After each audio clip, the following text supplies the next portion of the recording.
Kalau ada pertanyaan yang lain, silakan bisa dihadirkan. Sementara saya bacakan ini dulu. Waalaikumsalam warahmatullahi wabarakatuh. Ustaz, apa yang dimaksud dengan Islam rahmatan lil alamin? Ada yang mengartikan bahwa Islam merangkul semua agama dan menghormati pengikut semua agama. Baik. Kalimat ini masih umum, masih perlu kita luruskan. Bapak Ibu sekalian, pertama, di dalam Quran ada kalimat Islam, al-Islam, ada kalimat silmi, ada kalimat salam. Itu berbeda. Kalau disebutkan Islam, biasanya menggunakan alif lam. Al-Islam itu agamanya. Kita lihat misalnya di Quran surah ketiga Ali Imran ayat 19. Inna ad-dina indallahil Islam, itu agamanya. Dan kalau disebutkan al-Islam itu agamanya. Dan semua sama, dari mulai Adam alaihissalam sampai Nabi Muhammad sallallahu alaihi wasallam, semua sama, agamanya Islam. Ya, tidak ada yang beda. Baik.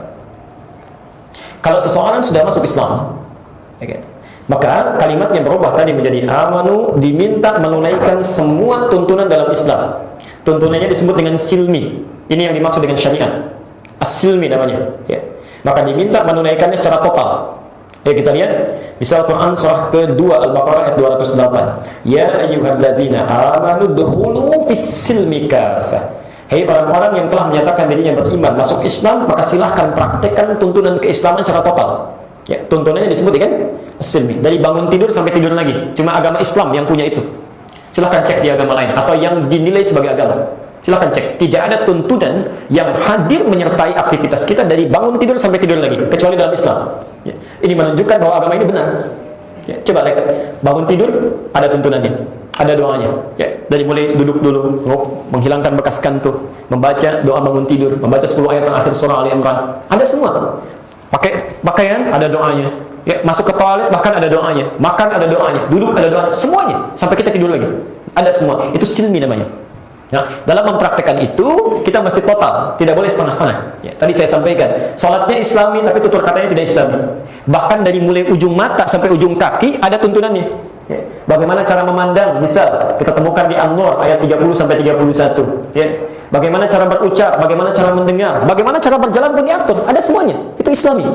Disebut dengan silmi namanya. Silmi. Baik.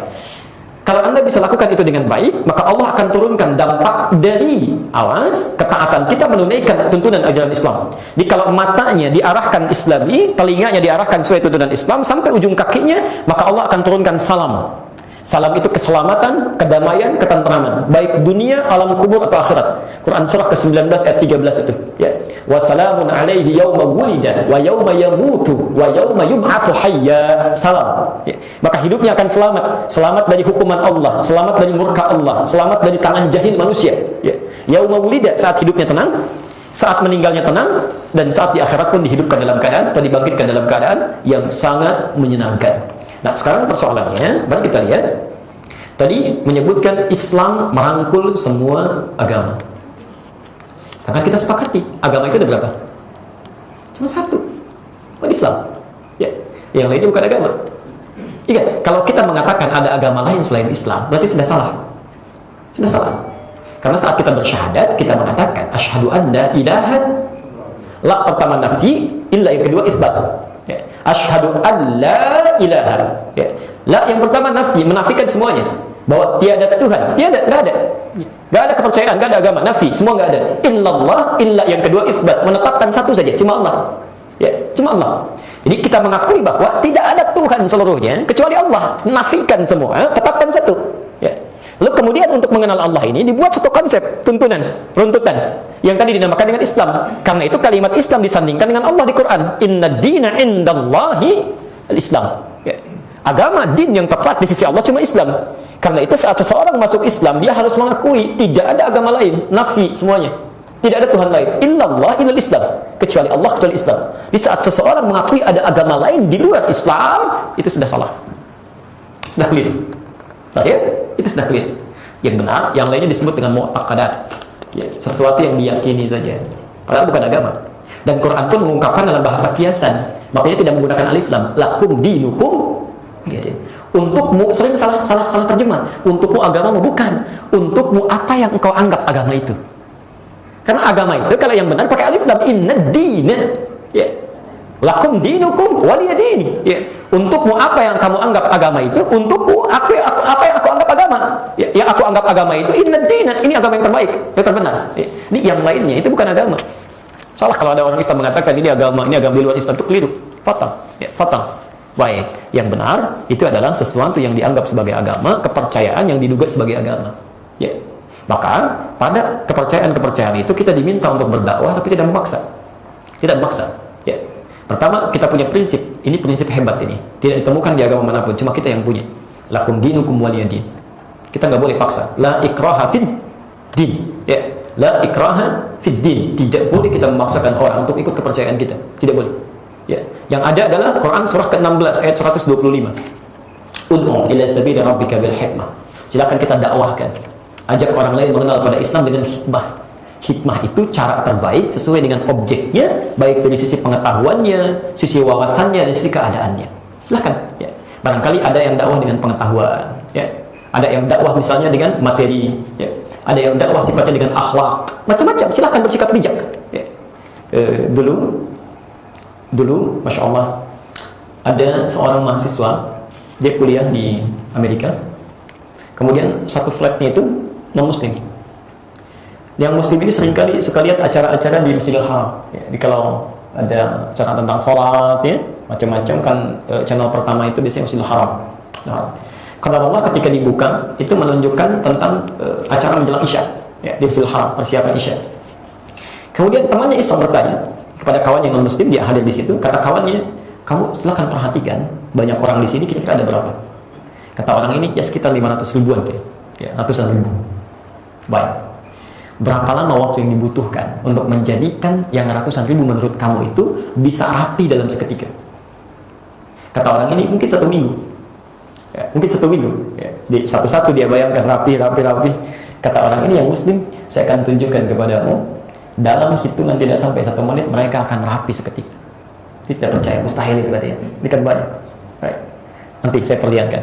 Begitu mulai iqamah, Allahu Akbar, yang tawaf semua merapat, rapi, tanpa iqamah, rapi. Boleh ngomong ini. Belum 1 menit. Begitu Syekh Sudais mengatakan istaqimu, semua diam. Ya. Begitu takbir Allahu Akbar, semua takbir seketika. Apa respon temannya ini? Langsung seketika mengatakan, tunjukkan kepada saya bagaimana caranya masuk Islam, karena agama ini pasti bukan buatan manusia. Tunjukkan pada saya bagaimana caranya masuk Islam, karena agama ini pasti buatan manusia. Ya. Anda bisa bayangkan, pasti bukan buatan manusia. Ya. Anda bayangkan, ya.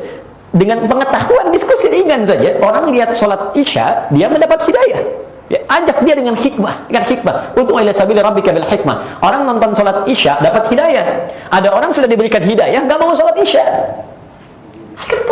Ada orang nonton salat Isya dapat hidayah. Ada orang diberikan hidayah nggak mau salat Isya. Sesuatu yang harus diperbaiki. Ya. Kalau mau memberikan nasihat, wal mau'izatil hasanah, teruskan ayatnya. Wajadilhum billati hiya ahsan. Ini yang dimaksud merangkul itu bukan memukul. Maksudnya, ayo ajak dalam kemaslahatan, saling berdakwah dalam kebaikan. Tapi jangan mengakui. Kalau urusan kemanusiaan silakan. Ya. Rasulullah menolong non-muslim. Rasulullah menengok orang yang non-muslim yang sakit. Ya. Ada yang sakit ditengok oleh Nabi sampai masuk Islam dia. Ada. Ya, di antara yang suka membantu Nabi. Seorang anak muda di akhir wafatnya. Kata Nabi, kamu ucapkan syahadat. Ucapkan syahadat. Ya. Dia berpaling pada ayahnya melihat begini. Kata bapaknya, ikuti apa syarat Abul Qasim. Bersyahadat dia. Yang non-muslim ditengok oleh Nabi. Bahkan Nabi pernah menyampaikan, jika Anda memasak makanan, baunya sampai kepada tetangga, wanginya sampai pada tetangga, bagi dia walaupun cuma airnya, ya. Jangan kasih air, itu maksudnya kalau kita masaknya cuma airnya saja, ya, walaupun masak airnya bagi airnya. Tapi kalau Anda masak dagingnya misalnya, masa mau kasih airnya sama tetangga, ya bagi. Nah, itu yang dimaksudkan, bukan tetangga muslim saja, non muslim juga. Jadi kalau dalam urusan dunia silakan Anda rangkul, Anda berikan yang halal, yang terbaik, dan doakan dengan makanan yang saya kirimkan, mudah-mudahan dapat hidayah ini, mudah-mudahan dapat hidayah. Bahkan mohon maaf ya, ada hal-hal tertentu dari makanan yang sifatnya itu nggak diminta pun menjadi hak orang lain. Bisa di rumah kita ada pohon tetangga, ada pohon mangga, maaf, ya. Kemudian dahannya itu terjulai keluar ke jalan. Ada pohon, ada buahnya misalnya, buah mangganya. Maka ini buah mangga yang terjulai keluar di luar daerah kita, itu hak orang yang melintasinya. Ya. Itu nggak usah marah kalau diambil. Karena memang areanya keluar jadi hak orang. Ya, jadi hak orang. Nggak usah marah kalau diambil. Ya, nggak usah. Karena memang hak orang. Kalau Anda mau jadikan hak sendiri, silakan balikan. Ya, balikan. Itu hak kita baru dibagi. Ya, tapi kalau sudah keluar begini, itu hak orang lain. Secara fikihnya boleh dibagikan untuk diketahui ya. Jadi kalau ngambil jangan marah. Tapi cuma tumbuhan saja. Nggak bisa dikiaskan pada yang lain. Oh, ayam tetangga saya punya ayam. Main ke rumah saya, berarti hak saya ini. Tidak, itu repot ya. Ada kambing orang main ke sawah kita tangkap juga, itu boleh. Ya, tidak tepat. Jadi kalau dalam urusan dunia silakan berbagi, tapi urusan akhirat zero tolerance. Zero tolerance itu toleransi paling tinggi. Ini salah kalau mengatakan, misal demi menyebutkan Islam rahmatan lil alamin, kita toleransinya dimaknai dengan saling bersama-sama ibadah, kan? Saling merangkul dalam kepentingan. Maaf ya, yang tidak tepat itu keliru. Jadi saya dengan tegas menolak pluralisme, liberalisme itu virus yang sangat berbahaya. Lebih berbahaya daripada kemusyrikan. Lebih berbahaya. Ya. Karena itu kemusyrikan plus. Ya. Maaf, kalau musyrik Anda tobat sebelum meninggal, diampuni oleh Allah. Berpeluang dapat hidayah. Ya. Banyak orang yang tadinya musyrik, menyembah Tuhan selain Allah, tapi tidak sedikit yang mendapatkan hidayah, bertobat dan masuk Islam. Wa hasuna Islamu, Islamnya bagus. Tapi pluralisme, liberalisme ini yang dalam jargonnya saling melangkul, jargon toleransi itu bisa berpeluang menutup orang mendapat hidayah. Orang yang ingin tahu Islam, mau masuk Islam, dia cegah. Untuk apa? Semua agama itu sama, menuju Tuhan yang sama, cuma caranya beda-beda. Orang dapat hidayah dia cegah. Ya. Seorang sakit ingin sembuh, ada homo, ada lesbian. Ya. Maaf, itu sakit. Begitu dia ingin berobat, ini bagian fitrah dari kehidupan. Jalani saja, itu fitrahnya. Bikin LGBT misalnya, itu berbahaya. Hati-hati, itu berbahaya. Jadi merangkul yang dimaksudkan dalam arti berdakwah, bukan dalam arti bekerja sama untuk kepentingan dalam beribadah. Itu keliru. Baik. Dan istilah Islam rahmatan lil alamin pun menurut saya tidak tepat. Pemaknaannya tidak tepat. Bukan istilahnya, tapi pemaknaannya. Karena Islam itu kata yang sudah luas, nggak bisa ditambah, nggak bisa dikurangi. Jadi kalau ditambahkan satu kalimat, maknanya menyempit. Misal, luas. Kata luas, maknanya luas tidak? Sangat luas. Tapi kalau saya tambahkan satu kalimat, luas masjid, maka akan menyempit pada masjid saja. Luas bangunan, maka akan pada luas bangunan saja, yang lain tidak. Demikian kata Islam, dikurangi kalimatnya berkurang dan ditambahkan jadi menyempit maknanya. Ya, menyempit maknanya. Jadi nggak usah ditambah, nggak usah dikurangi. Islam kafah misalnya, ya itu keliru. Ya, karena yang tepat itu kalimat Qur'annya udkhulu fis silmi. Yang dimaksud bukan Islam kafahnya, yang dimaksud menerapkan tuntunan Islam secara total. Islamnya sudah kafah, nggak ditambah kafah, itu sudah kafah. Ya. Wa ma arsalnaka illa rahmatan lil alamin, kan? Baik, kami tidak utus engkau Muhammad kecuali jadi rahmat bagi semesta alam. Nabi Muhammad, jadi tugas Nabi Muhammad menjadi rahmat semesta alam. Kalau Islamnya sudah otomatis, sudah rahmat, ya. Enggak diminta pun akan jadi rahmat.